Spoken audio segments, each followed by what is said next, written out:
इस वीडियो में हम लोग लसा और मसा के बारे में पढ़ने वाले हैं। तो पहले हम लोग लसा समझ लेते हैं, जिसका फुल फॉर्म होता है लघुत्तम समापवर्त, और इंग्लिश में बोला रहेगा तो लोवेस्ट कॉमन मल्टीपल।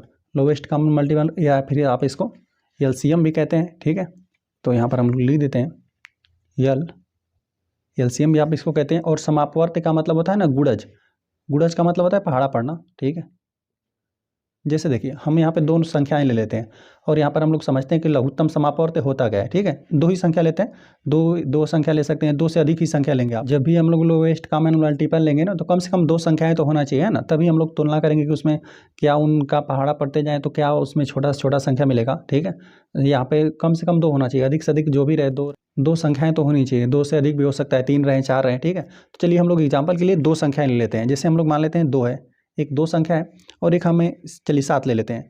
दो और सात में यहाँ पे ना लघुत्तम समापवर्त हम लोग ज्ञात करते हैं, और यहाँ पे हमने बता दिया कि समापवर्त का मतलब है गुणज। गुणज का मतलब पहाड़ा पढ़ना। ठीक है, चलिए तो दो का जब आप पहाड़ा पढ़ेंगे ना, और देखिए हम लोग सात का भी पहाड़ा पढ़ेंगे, और यहाँ पे देखेंगे कि लोवेस्ट कॉमन मल्टीपल मतलब यहाँ पे सबसे छोटा से छोटा वो क्या संख्या है जो दोनों में आ रहा है। दोनों के पहाड़ा पढ़े ना, हम लोग सात, दो का भी पहाड़ा पढ़ें, सात का भी पहाड़ा पढ़ें। ठीक है, तो यहाँ पे एक और भी कोई संख्या रहता है तो उसका भी हम लोग पहाड़ा पढ़ते हैं, लेकिन यहाँ पर हम लोग सिर्फ दो ही संख्या का लेकर अभी चेक करें कि यहाँ पर इन दोनों संख्याओं का लसा क्या होगा, दो और सात का। तो हम लोग चलिए देखिए यहाँ पर हम लोग लिखते हैं दो का पहाड़ा पढ़ेंगे तो दो एकम दो हो गया, दो दूना चार, अब दो तीन छः हो जाएगा। और इस बात का भी ध्यान देंगे, चलिए यहाँ पर हम लोग लिख देते हैं, देखिए सात एकम सात हो जाएगा, और यहाँ पे सात दूना चौदह हो जाएगा। ठीक है, सात एकम सात, सात दूना चौदह, देखिए चौदह है ना, ये दो के पहाड़ा में आएगा तो यही सबसे लोवेस्ट कॉमन मल्टीपल होगा। ठीक है, तो चलिए यहाँ तक हम लोग पहाड़ा पढ़ते हैं। यहाँ पे दो दूना चार, दो तीन छः, दो चौका आठ, दो पाँचे 10, दो छक 12, दो साते 14, फिर दो आठे 16 भी हो जाएगा। ठीक है, आगे लिखना रहेगा तो आप लिख सकते हैं। तो इस प्रकार से हमने दोनों का यहाँ पे जो भी हम लोग पास दो संख्याएं थी उनका हम लोग मल्टीपल मतलब पहाड़ा पढ़ते गए। ठीक है, जो भी संख्या पहाड़ा ही समझ लीजिए कि यहाँ पर पहाड़ा पढ़ते गए, तो यह 14 ही था ना जो यहाँ पे लोवेस्ट कॉमन मल्टीपल था इन दोनों में ना। मल्टीपल का मतलब होता है यही गुणज ही, यहाँ पर यह 14 ही था जो कि यहाँ पे दो के पहाड़ा में भी आ गया सबसे पहले। ठीक है, देखिए 28 भी रहता है तो क्या होता है 28, यहाँ पे सात का पहाड़ा पढ़ते तो आगे 28 भी मिलता हम लोग को। यहाँ पे दो का पहाड़ा पढ़ते तो दो का पहाड़ा पढ़ते जाते ना, तभी भी हम लोग को 28 मिलता है। ठीक है, अब ऐसा नहीं करेंगे कि 20 तक ही पहाड़ा पढ़ेंगे। ठीक है, इसमें आगे तक भी, यहाँ पे मल्टीपल का मतलब है कि आगे तक भी आप गुणा करते हुए ले जाएंगे, तो आगे आपको 28 इसमें भी मिलता, दो वाले में भी, और यहाँ पर इसमें भी मिलता है ना, सात के पहाड़ा में भी आपको 28 आगे मिलता। तो यह ना 28 नहीं बनता है ना, हमें चाहिए सबसे लोवेस्ट, सबसे छोटा चाहिए है ना। सबसे छोटा गुणज क्या है, तो यहाँ पर हम लोग को पहले ही 14 मिल गया है, तो यहाँ पे 14 ही क्या हो जाएगा, इन दोनों संख्याओं का हो जाएगा एलसीएम। ठीक है, एलसीएम कह लीजिए, लघुत्तम समापवर्त कह लीजिए, लसा कह लीजिए, जो भी आपको कहना है। ठीक है, इनमें से आप कोई भी नामकरण कर देंगे। तो यहाँ पे चलिए हम लोग लिख देते हैं एलसीएम 2, 7 का हमें क्या मिला, 14 ही मिला। ठीक है, अब देखिए एलसीएम जो भी रहता है यह एक ऐसी संख्या होती है ना, जो भी आपके पास दी गई संख्याएं रहती हैं, यह दो जाकर इसको डिवाइड कर देगा 14 को भी, और एलसीएम क्या कर देगा, ये जो है संख्या 14 हम लोग को मिला, इन दोनों संख्याओं का एलसीएम ना, यहाँ पर दो भी इसको डिवाइड कर देगा और यहाँ पे 7 भी कर देगा। ठीक है, यदि और हम लोग कोई और संख्या लेकर यहाँ पे एलसीएम निकाल रहे थे तो वो भी संख्या जो आपका एलसीएम आ रहा था उसको डिवाइड कर देता। तो एलसीएम निकालने के लिए आप कुल दो विधियों का इस्तेमाल कर सकते हैं। यहाँ पे गुणनखंड विधि का इस्तेमाल कर सकते हैं, गुणनखंड विधि और भाग विधि का इस्तेमाल आप कर सकते हैं। ठीक है, तो चलिए दोनों का हम लोग एक एक एग्जाम्पल लेकर समझते हैं। देखिए यहाँ पर हम लोग लिख देते हैं, पहला हम लोग गुणनखंड विधि से ही ले लेते हैं, उदाहरण लिख देते हैं गुणनखंड विधि, गुणनखंड यहाँ पे विधि हम लोग लिख देते हैं। ठीक है, और चलिए हम संख्याएं ले लेते हैं, चलिए हम ले लेते हैं 6, 8 और यहाँ पे 12। ठीक है, इस प्रकार से हमने तीन संख्या ले लिया, इन तीनों संख्याओं का हमें एलसीएम निकालना है। ठीक है, मतलब यही लघुत्तम समापवर्त निकालना है। चलिए यह एलसीएम कह सकते हैं, लिस्ट कॉमन मल्टीपल भी कह सकते हैं। चलिए तो यहाँ पर इनका ना अभाज्य आप गुणनखंड करिए। ठीक है, 6 का करेंगे तो 2 3 6 होता है, 2 गुणते 3 मिल जाएगा, और यहाँ पर 8 का करेंगे तो 2 गुणते इस प्रकार से 3 बार मिलेगा। ठीक है, 2 दूना 4, 4 दूना 8 मिल जाएगा, और 12 का करेंगे तो 4 3 12 होता है, मतलब 2 का 2 बार गुणा रहेगा, एक बार 3 का। ठीक है, 2 दूना 4, 4 3 12 हो जाएगा। तो इस प्रकार से हमने अभाज्य गुणनखंड कर लिया। तो देखिए इस प्रकार से हमने गुणनखंड तो कर दिया संख्याओं का।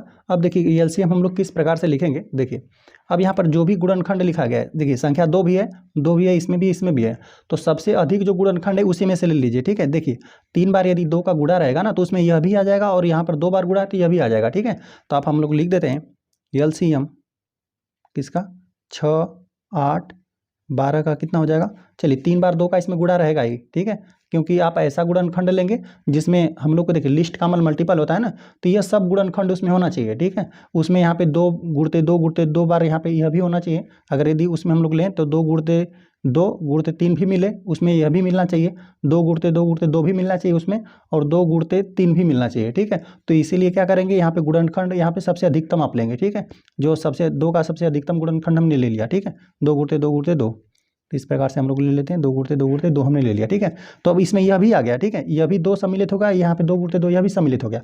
अब यहाँ पे दूसरे हम लोग गुणनखंड को देखते हैं। देखिए यहाँ पर 3 है ना, एक ही बार आप 3 ले लेंगे तो यह भी 3 आ जाएगा, क्योंकि इसका भी गुणनखंड एक ही बार है, यहाँ पर भी एक ही बार है। यदि 2 बार गुणनखंड रहता 3 का ना, तो हम लोग जो सबसे अधिकतम रहेगा उसी को लेते हैं। ठीक है, तो यहाँ पे अधिकतम, यहाँ पे 2 का गुणनखंड यहाँ पे 3 बार था, तो यही हमने ले लिया। ठीक है, तो इसमें यह भी सम्मिलित हो गया, यह भी आ जाएगा। और एक बार हमने गुणनखंड 3 का ले लिया, तो यहाँ पर क्योंकि यह भी एक ही बार था, यहाँ पर भी एक ही बार था। ठीक है, अब चलिए यहाँ पर अब इनका गुणा कर दिए, 2 दूना 4, 4 दूना 8, 8 तें 24। तो देखिए अब यहाँ पे जो हम लोग का 24 मिला है ना, इन संख्याओं से यदि हम लोग इनमें लसम भाग देंगे ना, तो भाग चला जाएगा। ठीक है, तो 6 के पहाड़ा में आपको 24 भी मिल जाएगा। ठीक है, 6 चौका 24 होता है, 4 बार में यह विभाजित हो जाएगा 24। चलिए 8 तें 24 हो जाएगा। ठीक है, और यहाँ पे 12 दूना 24 हो जाएगा। ये अब जो तीनों संख्याएं थी ना, इनसे यहाँ पे लसा क्या है, विभाजित है, और विभाजित होगा भी क्योंकि इन्हीं के गुणनखंड से ही मिलकर यह बना हुआ है। और इसी को आप भाग विधि से भी ज्ञात कर सकते हैं। चलिए भाग विधि से बताते हैं, दूसरा लिख देते हैं, भाग विधि। ठीक है, चलिए इसी का हम निकाल कर आपको दिखाते हैं। देखिए यहाँ पे 6 है, 8 है, 12 है। अब इसको भाग विधि के लिए आप इस प्रकार से 2 लाइन खींच देंगे, इस प्रकार से 2 हमने लाइन खींच दिया, और जो भी संख्या है उसको आप यहाँ पे लिख लीजिए। ठीक है, यहाँ पर 6 को भी लिख दिया गया, 8 को भी, यहाँ पे 12 को भी। अब यहाँ पे अभाज्य संख्याओं से आप यहाँ पे इसको इन संख्याओं को विभाजित कर लीजिए। ठीक है, अभाज्य संख्याएं क्या होती हैं, 2 हो गया, 3 हो गया, 5 हो गया, वही संख्या है जो स्वयं से ही विभाजित हो। ठीक है, तो यहाँ पे 2 से हम लोग भाग देते हैं, क्योंकि यहाँ पे 2 संख्या विभाजित है, 2 से भाग देंगे तो 2 तिहाई 6 हो जाएगा, यहाँ पे 2 चौको 8 हो जाएगा, और यहाँ पे भाग देंगे 12 में तो 2 छक 12 हो जाएगा।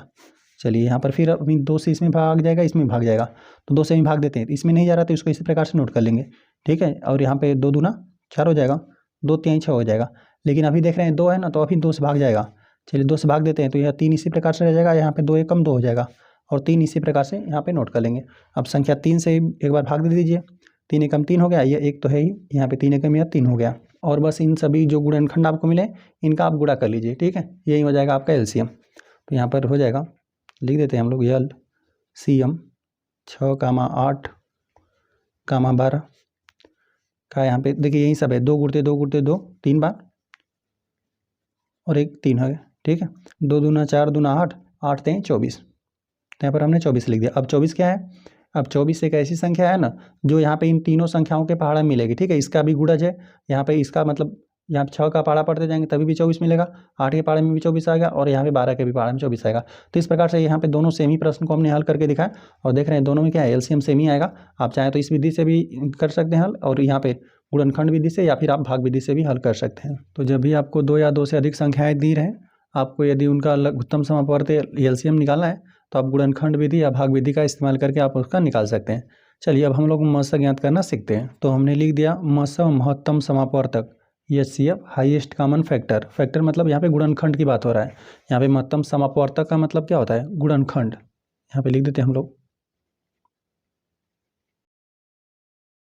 जब भी आपको 2 या 2 से अधिक संख्याएं दी रहे, कम से कम तो 2 संख्या तो होना ही चाहिए। ठीक है, तभी उन दोनों संख्याओं में हम लोग तुलना करेंगे कि क्या उन दोनों में अधिक से अधिक क्या गुणनखंड उभयनिष्ठ हो सकता है। ठीक है, तो यही हम लोग देखेंगे, कम से कम 2 संख्याएं लेते हैं और उनमें देखते हैं कि गुणनखंड करके और उसमें क्या अधिक से अधिक हम लोग उभयनिष्ठ कर पा रहे हैं। ठीक है, हाईएस्ट कॉमन फैक्टर। चलिए जैसे हम लोग एग्जाम्पल के लिए, चलिए 20 ही हमने ले लिया। ठीक है, और यहाँ पर चलिए 25 को ले लेते हैं, 20 और 25 यहाँ पे 2 संख्याएं ले लिया, अधिक भी आप दूसरी भी संख्या ले सकते हैं। ठीक है, तो चलिए 20 का हम लोग अभाज्य गुणनखंड करते हैं, तो 4 5 20 होता है, तो यहाँ पे 2 का 2 बार गुणा रहेगा, और यहाँ पे एक 5 रहेगा। ठीक है, 2 दूना 4, 4 5 20 हो जाएगा। ठीक है, 25 का 5 गुणते 5 हो गया।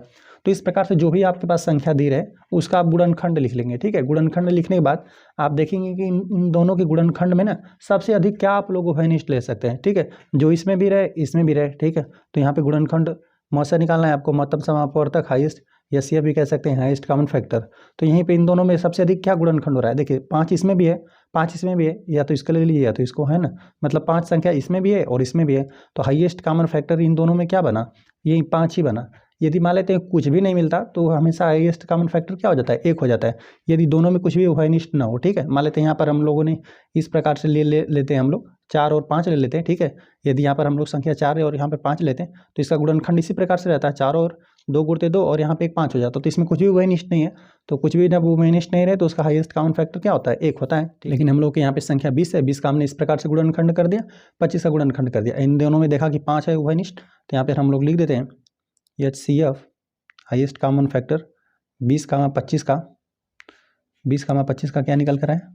यही है, 5 ही है जो दोनों में है। तो इस प्रकार से कोई भी आपके पास संख्या रहे उसका आप गुणनखंड करिए, ठीक है। दो संख्या रहे, यहाँ पे 2 ही संख्या को तो हमने लिया है, 20 और 25 लिया है। कोई और भी संख्या रहती, 3 संख्याएं रहती या 4 संख्या, चाहे जितनी भी संख्या रहे, ठीक है। बस आप इन देखेंगे कि सब में देखिए 5 इसमें भी है, इसमें भी है। यदि कोई और संख्या यहाँ पर रहती ना, उसका भी गुणनखंड लिखा रहता तो हम लोग उसमें भी 5 देखते हैं, है ना। यदि उसमें 5 रहता तभी हम लोग यहाँ पे लेते हैं HCF 5। यदि 5 उसमें नहीं रहता तो क्या हो जाता है? HCF 1 हो जाता। तो यहाँ 20 और 25 का HCF हमने 5 निकाल कर दिखा दिया आपको। तो इसमें ना, इसमें भी आप कुल 2 विधि से कर सकते हैं, एक गुणनखंड विधि होता है, एक भाग विधि से होता है। तो चलिए एक हम लोग गुणनखंड विधि से करके देखते हैं, लिख देते हैं गुणनखंड विधि। अब यहाँ पे 2 या 3 संख्याएं आप ले लीजिए। चलिए 3 एग्जाम्पल हम लोग ले लेते हैं। चलिए एक हम लोग 20 ले लेते हैं, 20 ले लेते हैं, एक 45 ले लेते हैं और एक 100 ले लेते हैं, ठीक है। आपके पास जो भी संख्या रहे उसका आपको गुणनखंड करना है, ठीक है। आप क्या करेंगे, सबका बारी बारी से गुणनखंड कर दीजिए, ठीक है। देखिए जब 20 का गुणनखंड कर दिया जाएगा तो 4 5 20 होता है, तो 2 गुणते 2 हो जाएगा, 2 दूना 4, 4 5 20 हो गया। इस प्रकार से 20 का हमने गुणनखंड कर दिया। यहाँ पर 45 है तो यहाँ पर लिखते हैं 45, ठीक है। तो 5 × 45 होता है, मतलब यहाँ पे 2 बार 3 का गुणा रहेगा और एक 5 रहेगा। यहाँ पे देखिए 3 3 9, 9 5 45 हो गया, ठीक है। अब 100 का करते हैं। 100 का हम में जानते हैं कि 10 में 10 का गुणा कर देंगे तो 100 मिलेगा, मतलब इसमें 2 बार 2 का गुणा रहेगा और 2 बार 5 का रहेगा, ठीक है। 5 में 5 का गुणा कर देंगे 25, यहाँ पे 2 में 2 का गुणा कर देंगे 4, 25 चौका होता है 100। तो इस प्रकार से जो भी आपके पास सामने 3 संख्याओं का यहाँ पर लिख कर देख रहे हैं हम लोग ना, तो यहाँ पे 3 संख्याओं को हमने गुणनखंड कर लिया। अब गुणनखंड कर लिया तो हम लोग देखेंगे कि तीनों में अधिक से अधिक क्या उभयनिष्ठ है, इन तीनों गुणनखंड में क्या अधिक से अधिक उभयनिष्ठ है, ठीक है। तो हम लोग देख रहे हैं 2, तो देखिए इसमें है, इन दोनों में 2 है तो इसमें है ही नहीं 2, ठीक है। तो 2 नहीं हो सकता, 3 भी नहीं होगा, ठीक है, क्योंकि 3 इसमें नहीं है, ठीक है। और यहाँ पे 5 को देखेंगे तो 5 यहाँ पे तीनों में है, ठीक है। तो देखिए यहाँ पर भी सिर्फ हम लोग एक ही 5 ले सकते हैं ना। देखिए एक 5, क्योंकि यहाँ पे कम से कम क्या है, एक ही 5 इसमें उभयनिष्ठ है। यहाँ पर ये भी एक ही 5 है और एक ही 5 तक हम लोग सिर्फ जो संख्या 5 है ना वो तीनों में हम लोग को मिल रहा है, ठीक है। यही हाईएस्ट कॉमन फैक्टर है ना। इन तीनों संख्याओं का हमने गुणनखंड लिखा, इसमें अधिक से अधिक हम लोग क्या उभयनिष्ठ ले सकते हैं जो तीनों में रहे। तो तीनों में सिर्फ यही है, एक हम लोग 5 को ही तीनों में ले सकते हैं ना, इसके अलावा और कोई नहीं संख्या है। यहाँ पर ऐसा 2 है इसमें तो 2 इसमें है ही नहीं, 3 इसमें है तो इसमें है ही नहीं, ना ही इसमें है, तो हम लोग इनको नहीं ले सकते, ठीक है। सिर्फ 5 ही था, जो इसमें भी था, इसमें भी था, इसमें भी था। तो यहाँ पे HCF क्या बनेगा, 20 45, यहाँ पे 100 का, यहाँ पे हम लोग लिख देते हैं HCF हाईएस्ट कॉमन फैक्टर बना 20 45 100 का, यहाँ पर हम लोग को 5 बना। जो आप दी हुई संख्याओं से HCF निकाले हैं ना, तो यहाँ पे जो HCF है तीनों संख्याओं को विभाजित कर देगा। यहाँ पे 20 को भी विभाजित कर देगा, यहाँ पे 45 को भी, अब 100 को भी विभाजित कर देगा, ठीक है। तो यहाँ पे गुणनखंड विधि से हमने देख लिया, ठीक है। अब चलिए एक हम भाग विधि से एग्जाम्पल लेकर आपको दिखाते हैं। तो चलिए हम लोग लिखते हैं यहाँ पे भाग विधि। इसमें भी आप चाहें तो 2 या 3 संख्याएं आप ले सकते हैं, ठीक है। तो हम चलिए 2 ही संख्या को आपको लेकर दिखाते हैं। यहाँ पर एक हम लोग ले लेते हैं 24 और यहाँ पे एक हम लोग ले लेते हैं 100, ठीक है। तो 24 और 100 जो भी आप 2 संख्याओं का HCF निकालेंगे ना, तो आप देखेंगे इन दोनों में बड़ा कौन है, तो बड़ा इसमें तो 100 ही है, 100 बड़ा है 24 से। तो आपको क्या करना है ना, 24 से 100 में भाग देना है। तो यहाँ पे 24 को हम लोग लिख देते हैं और यहाँ पर हम लोग भाग देते हैं 100 में। 100 में हम लोग भाग देंगे तो यहाँ पे यदि हम लोग 25 मानते हैं तो 4 बार भाग चला जाता, तो ये 24 है ना, तो 4 बार भाग तो आसानी से चला ही जाएगा, ठीक है। तो देखिए 4 से यहाँ पर इसमें गुणा कर दीजिए, 4 चौक को 16 को 6 हो जाएगा, 6 हासिल 1 लगेगा, ठीक है। यहाँ पे 4 दूना 8, 1 हासिल 9, 96 हो जाएगा। जब हम लोग 100 में से 96 हम लोग घटा देंगे ना, 100 में से 96 घटा देंगे तो 4 ही बचेगा, ठीक है। आप देखेंगे घटाने पर ना, जिससे आप भाग दे रहे थे ना, इससे हम लोग भाग दे रहे थे, ये हम लोग का छोटा हो गया है, ठीक है। जो शेषफल था वो जिससे हम लोग भाग दे रहे थे उससे जब छोटा हो जाए, ठीक है, तब आप लोग क्या कर देंगे, जो अब यहाँ पे भाजक था, ठीक है, जिससे आप भाग दे रहे थे, ये हम लोग का भाज्य बन जाएगा, इसमें भाग दिया जाएगा हम लोग को, ये हम लोग का भाज्य बन जाएगा, ठीक है। चलिए यहाँ पर हम लोग भाग देते हैं 24 में। तो यहाँ पे 4 6 24 होता है, 6 बार में क्या कर दिया, 24 को विभाजित कर दिया पूरी तरह से, है ना। शेषफल हम लोग का शून्य आ जाएगा, ठीक है, शून्य लिखना रहेगा, शून्य लिख देंगे। तो यहाँ पर अब हम लोग चलिए शून्य ही लिख देते हैं। शेषफल हम लोग का जब शून्य हो जाए ना, तो हम लोग देखेंगे कौन सी संख्या थी जो शून्य कर दी शेषफल, तो वह संख्या कौन सा था, वह 4 ही था, ठीक है, जो शेषफल को क्या कर दिया, शून्य कर दिया, ठीक है। यही हम लोग का शेषफल था। तो इन दोनों संख्याओं का HCF हम लोग को कितना निकल कर आया, 4 निकल कर आया, ठीक है। हम लोग लिख देते हैं HCF 100, 24 का आपको निकल कर आएगा 4। और यहीं पर ना यदि 2 संख्या न रहकर 3 संख्या रहे तब हम लोग क्या करेंगे। देखिए 2 संख्या रहेगा तो इस प्रकार से तो हमने निकाल दिया। 3 संख्या रहता है तो क्या होता, 3 संख्या रहता है ना तो हम लोग 2 संख्याओं का तुलना करते हैं ना। मान लेते हैं कि यह हम लोग की संख्या थी, यहाँ पर 24 और यहाँ पे 100 था, तो जो 2 संख्याओं को लेकर तो हमने HCF निकाल दिया। तो HCF यहाँ पे निकालने तो हम लोग 4 आया। तो जो तीसरी संख्या रहता है ना, मान लेते तीसरी संख्या यदि 50 पर रहता, मान कर लेते हैं हम लोग 50 रहता, तो 50 और फिर यहाँ पे 4 को हम लोग लेकर इसी प्रकार से निकालते हैं, ठीक है। फिर 50 और यहाँ पे 4 में हम लोग तुलना करते हैं, ठीक है। देखिए हम यहाँ पर आगे थोड़ा सा बता देते हैं कि यदि मान लेते हैं यहाँ पे 50 रहता तो क्या होता। देखिए यहाँ पर तो HCF ये नहीं होता है ना। मान लेते हैं 2 संख्याएं थी तो यहाँ पर ठीक है, यहाँ पे 24 और 100 है तो यहाँ पे HCF 4 है। लेकिन यहाँ पर चलिए यहाँ पर हम लोग ले लेते हैं 24, 100 और कामा हमने 50 भी ले लिया, ठीक है। यहाँ पर इसको भी हमने साथ में ले लिया। तो यहाँ पर इन दोनों का तुलना करके तो यहाँ तक हमने हल कर दिया, ठीक है। कि यहाँ पे इन दोनों का HCF कितना निकल कर आ गया 4। तो यहाँ पे 4 जो यहाँ पे इन दोनों का HCF हमने निकाला था 4 और 50 में कौन बड़ा है, यहाँ पे 50 बड़ा है। तो 50 को 50 में क्या करते हैं 4 से भाग देते हैं, ठीक है। तो यहाँ पर हम लोग निकालते हैं यहाँ पे लिख देते हैं 50 और इसमें फिर 4 से भाग दे दीजिए, ठीक है। तो यहाँ पे 4 एक कम 4 एक बार भाग चला जाएगा और यहाँ पर हम लोग घटा देते हैं 10 हो जाएगा, ठीक है। अब फिर पुनः यहाँ पर आप 4 से भाग देंगे है ना, क्योंकि यहाँ पर तब तक भाग देना है जब से इसे भाजक से छोटा ना हो, जैसे इस फल है ना। तो यहाँ पे 10 है तो यहाँ पे 4 दूना 8, 2 बार तो भाग चला जाएगा, घटा देंगे 2 आ जाएगा, ठीक है। अब जिससे हम भाग दे रहे थे ना उससे हम लोग का शेषफल छोटा आ गया, तो जो अब आपका शेषफल था वह आपका भाजक बन जाएगा, ठीक है। अब ये भाजक बन गया और ये आपका भाज्य बन जाएगा। आप 4 को यहाँ पर नोट कर दीजिए, 2 दूना 4, तो यहाँ पे 2 से हम लोग भाग देंगे, 2 बार भाग जाएगा, 2 दूना 4, ये शेषफल घटकर 0 हो गया। तो अब शेषफल 0 कौन किया, 2 किया। तो यदि इन 3 संख्याओं का निकालना रहता है ना तो HCF हम लोग का क्या बन जाता, यहाँ पे लिख देते हैं HCF 24, 100, 50 का क्या निकल कर आया हम लोग को 2। यहाँ पर 2 है। इन संख्याओं का हम लोग गुणनखंड करते हैं ना, 24 का, यहाँ पे 100 का और 50 का, तो हमें हाईएस्ट कॉमन फैक्टर क्या मिलता, 2 ही मिलता। और यहाँ पे 2 संख्याओं का हमने निकाल कर आपको दिखाया। यदि 3 संख्याएं रहेंगी तो 2 संख्याओं का आप HCF निकाल देंगे और HCF निकालने के बाद जो भी आपके पास तीसरी संख्या रहेगी उसमें आप तुलना करेंगे कौन बड़ा है कौन छोटा है। फिर इसी प्रकार से जैसे हमने इसको बताया उसको आप हल कर लेंगे, तो जो भाजक शेषफल को 0 कर देगा ना वही होता है HCF। तो इस प्रकार से गुणनखंड विधि और भाग विधि से भी हमने मत्स्य को निकाल कर दिखाया। और देखिए लसा और मत्स्य में ना संबंध भी होता है, ठीक है। इन दोनों में क्या संबंध होता है हम यहाँ पे लिख देते हैं, यहीं पर लिख देते हैं हम लोग, लसा गुड़ते लसा रहेगा, गुड़ते मसा। और यह संख्या सिर्फ यह 2 संख्याओं के लिए ही लागू है, ठीक है। लसा और मसा गुड़ते होता है पहली संख्या गुड़ते दूसरी संख्या। यह सिर्फ 2 संख्याओं के लिए नियम है, ठीक है। यदि 2 संख्याएं हैं ना, यदि हमें उनके यहाँ पर तीन आपको दे देगा, यदि प्रश्न पूछेगा तो इसमें से आपको 3 दे देगा, ठीक है। मसा दे दे पहली संख्या, दूसरी संख्या दे दे, ठीक है। तो यदि लसा पूछेगा तो यहाँ पे ये संख्या गुणा में है ना, यहाँ पे भागा में भेजकर आप उसका वैल्यू ज्ञात कर लेंगे। यही होता है, यह सिर्फ 2 संख्याओं के लिए ही लागू होता है, ठीक है। पहली संख्या गुणते दूसरी संख्या, यहाँ पे पहली संख्या और दूसरी संख्या का गुणनफल लसा गुणते यहाँ पे मसा के आपस में बराबर होता है। तो चलिए इस प्रकार से लसा और मसा को हम लोगों ने समझ लिया। वीडियो पसंद आया हो तो वीडियो को एक लाइक कर दीजिए, यदि चैनल पर नया है तो कृपया चैनल को सब्सक्राइब कर दीजिए।